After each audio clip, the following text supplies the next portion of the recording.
Everywhere in modern society, you are ordered to conform, and if anything, it's getting more conformist, from gender to immigration. Pick your issue. There's increasingly only one acceptable view, and you can be ostracized or fired for disagreeing. Many are, in case you haven't noticed.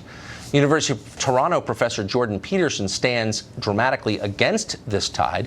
He's become famous in large part because he refuses to be shamed from the public square for having his own opinions. Last week, Peterson left interviewer Kathy Newman, not a genius, speechless when explaining that people do not have the right not to be offended. Watch this. Why should your right to freedom of speech trump a trans person's right not to be offended? Because in order to be able to think, you have to risk being offensive. I mean, look at the conversation we're having right now. You know, like, you're certainly willing to risk offending me in the pursuit of truth. Why should you have the right to do that? It's been rather uncomfortable. That's fine. I think more power to you, as far as I'm concerned. So you haven't sat there and I'm just trying to work that out. I mean, ha, gotcha. You have got me. I'm trying to work that through in my head. Really one of the great interviews of all time. By the way, you should say Jordan Peterson has a new book out, 12 Rules for Life. That clip is everywhere. Jordan Peterson joins us tonight. It's an honor to have you, Professor. So I've watched you for a while. I've always thought you were a truth teller. One of the chapters in your book is Tell the Truth. That's one of your rules. What are some of the things that you think we're forced to lie about in this moment? Well, I don't know if we're forced. I think we make a choice. That it's sometimes a bitter choice, but that's often the case when you're deciding what to say. But my sense is often you're in a situation where you're damned if you do and you're damned if you don't, so you might as well pick the poison you'd rather take.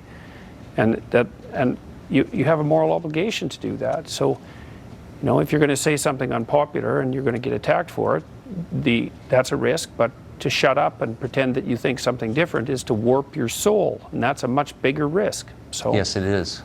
So why I would think that even if they didn't agree with you, that people in the media would be thrilled by the way you comport yourself, the way you respond, because clearly you're saying what you really think, and that's supposed to be our charge as journalists, is to tell the truth. Well, and yet you get met with these hostile receptions. Why do you think that is? Well, I would say that's not universal. There's a big battle being played out in the press, say over the Kathy Newman interview. There are people who are casting her as a victim because she's been vilified as a consequence of the interview. But there's been many, many people in the media who stood forth and said that it's necessary to be able to say what you think. So it's not a battle that's over yet. Yeah, it's good. It's good. Surprising, but good. So if you, in the book, you have a number of these rules, and Rule 5 just jumped out at me as a father. You said, here's a rule. Don't let your children do anything that makes you dislike them. What does that mean? Well, it means, first of all, that you should understand that you are actually capable of disliking your children, and that because you're larger and more powerful than them, if you let them misbehave in a way that makes you dislike them, you're going to take revenge on them in a very bad way, and sometimes over decades. I've seen that as a clinical psychologist. But more importantly, if your children behave in ways that make you dislike them, assuming you're reasonable, and that might be something you want to discuss with your wife, then other people are going to dislike them too, other adults, and then they won't teach them things, and they won't pay attention to them, and they'll only smile falsely at them, and other children won't want to play with them and include them, and that's a catastrophe for your child. So it's very helpful to help your children behave in ways that make other people welcome them, because then everywhere they go, they're welcome. And there's nothing better you can do for a child than that. Very smart. In the minute we have left, if you could pass on one piece of life advice, and this really is a book of life advice, to our viewers, what would it be? Stop saying things that make you weak. What does that mean? Well, if you pay attention to what you say, you'll know that sometimes you feel like you're standing on a rock, that you're in a solid place, and I suppose that you're speaking from your heart.